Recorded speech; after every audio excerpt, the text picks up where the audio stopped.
Okay, this is a good example of why whenever I debate theists, especially here on YouTube, my face hurts because I'm face palming so much.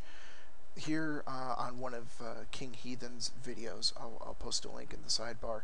I'm having a debate with an apparent theist named Campout, and it's about the morality of homosexuality. And I basically, after a small little bit, I basically turn it on him and tell him, look, you're citing your morality from the Bible, but the Bible is not moral.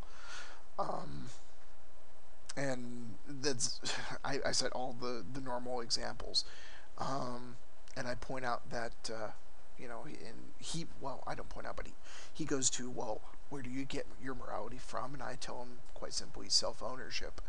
And under the concept of self ownership, slave labor, murder, theft, rape, all of that is just right out the door. Because if you own yourself and you recognize that other people own themselves and you cannot deprive other people of their property, which includes themselves, all of that is kaput.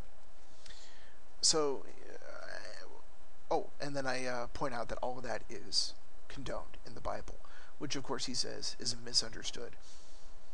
Um, then I go on with, it's the typical stuff. I mean, we don't.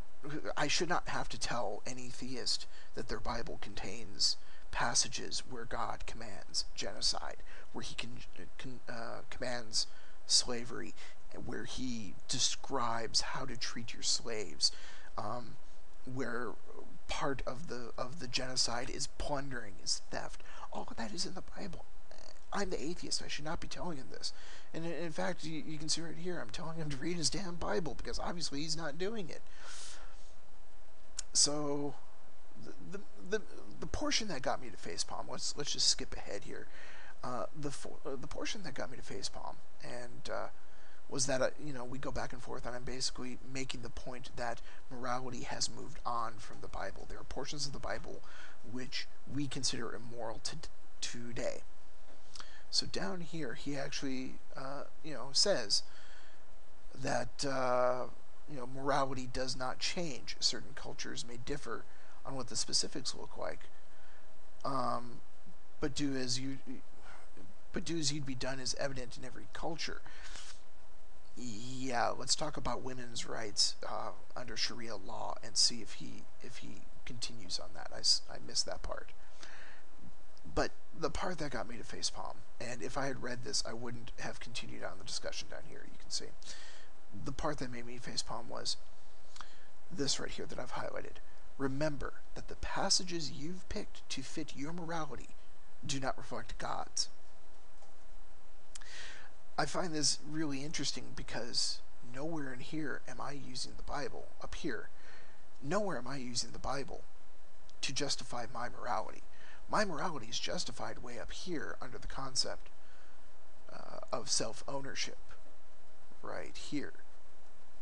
I'm not referencing the Bible. Here, I'm pointing out what he's ignoring in the Bible. That he's ignoring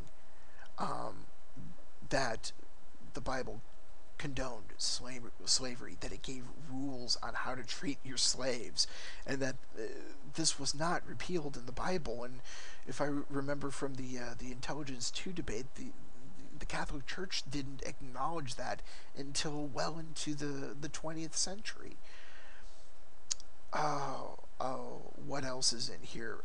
Lot is a favorite story of mine, especially when talking about the morality of homosexuality, because everyone gloms onto the fact that the mob, the faceless mob, comes to Lot and wants to know the angels. By the way, what sex are angels? I just want to know.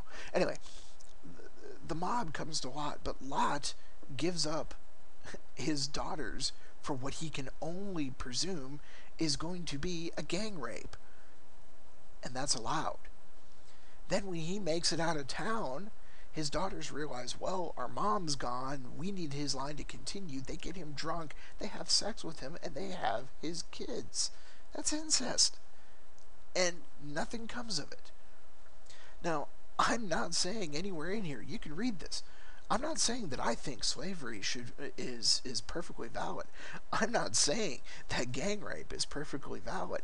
I'm definitely not saying that incest is valid. I'm not saying any of that. I'm pointing out to him what his book is saying is valid. And yet I'm the one that is picking passages to fit my morality.